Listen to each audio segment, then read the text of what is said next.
All right, everybody, we made it. We made it to the end of this 8-week continuing education class. This week is going to be pretty light on content so that you can finish revising your final project plan, but we have just a couple of evaluation things to talk about.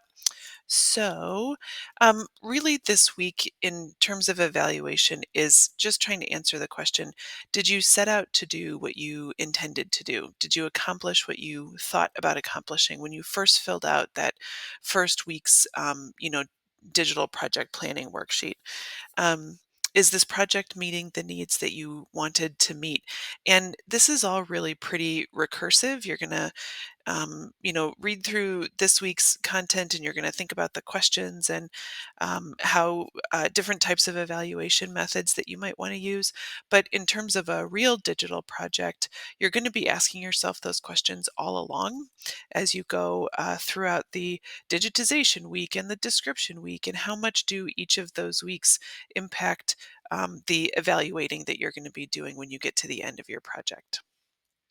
So we're going to talk a little bit about evaluation in a couple different ways, sharing like different places you can share information about your project, and then just a little bit about assignment and final project plan. So there's a set of evaluation considerations that have to do with who you're reaching and who you're doing this for. That's the community aspect. And considering your audience is, of course, an important step both now and when you're designing the project in the first place.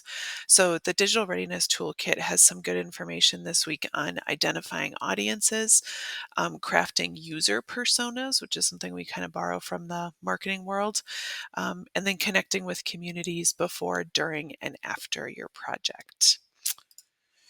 There's also the side of evaluation that is about use statistics, all the different ways that you can track use or measure usefulness in these statistical formats. And again, the Digital Readiness Toolkit has some information on crafting surveys and finding usage data in other ways like visitor logs and web analytics and other types of measurements. So I'm not going to read you all that since it's in the toolkit. Also in the toolkit is some information on what you're doing as you wrap up a digital project at the end. There's things like connecting with and maintaining partnerships, making sure that any grant funded employees that you've hired can transition into a new position either with your organization or somewhere else. There's a whole bunch of financial and administration wrap up that you need to do. Preserving project documentation, and we've been talking about documentation all along the way, and debriefing with your team. A lot of these things are not things that you're going to need to answer on your worksheet for this week. This is mostly for your own information and your own jobs, positions, careers. And there's not a ton of detail about it in the Digital Readiness Toolkit. There are other resources that are pointed to in the toolkit. And of course, you can always reach out to me if you've got questions about any of these aspects of wrapping up. Mostly these are touch points that when you get to the end of a project, you just sort of want to make sure that you're thinking about them so that you know what the wrap up process is going to look like. And then finally, if this is a project that you're comfortable sharing about, you can talk about it publicly, even if you've got a family or sort of internal community project, even if the project itself isn't available to the public. There are several avenues you can take to share, and there are many archivists and organizations that would be very grateful and interested to learn about your experiences. So places like conferences, local, regional, national conferences, newsletters, blogs, other places you can write about what your digital project has been about. There's a great website that if you haven't already checked it out, the Library Workflow Exchange.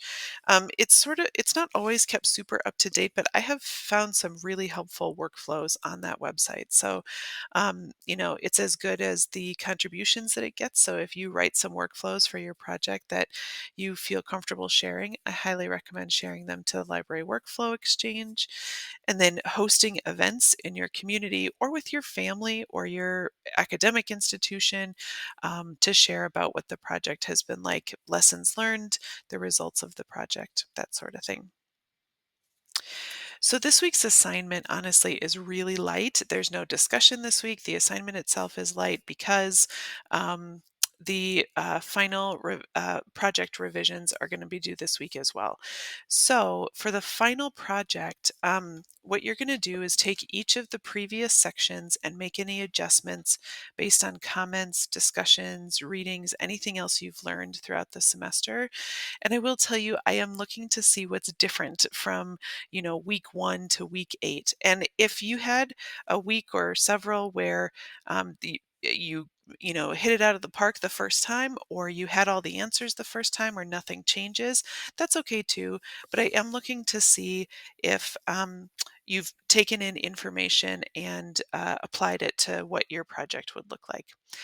In terms of format, you really can just combine the worksheets, just save them all in one big Word document, Google document. If you need to attach the description spreadsheet at the end or as a separate document, that's fine too. However you want to do it is fine, as long as it's all turned in for the assignment. And I'll make sure that the assignment module is set up so that you can turn in multiple documents as your submission. And this is the first time for the whole course that you actually do have a hard deadline, and that's this coming Sunday at just before midnight. So, of course, as always, let me know if you've got questions. I'm happy to help you through this last week and any formatting or revision questions that you might have. I've really enjoyed teaching this class. I've loved learning about all of your different kinds of projects. I've learned a lot from you as well. And I hope that you feel comfortable, a little bit more comfortable doing a digitization project than you did 8 weeks ago.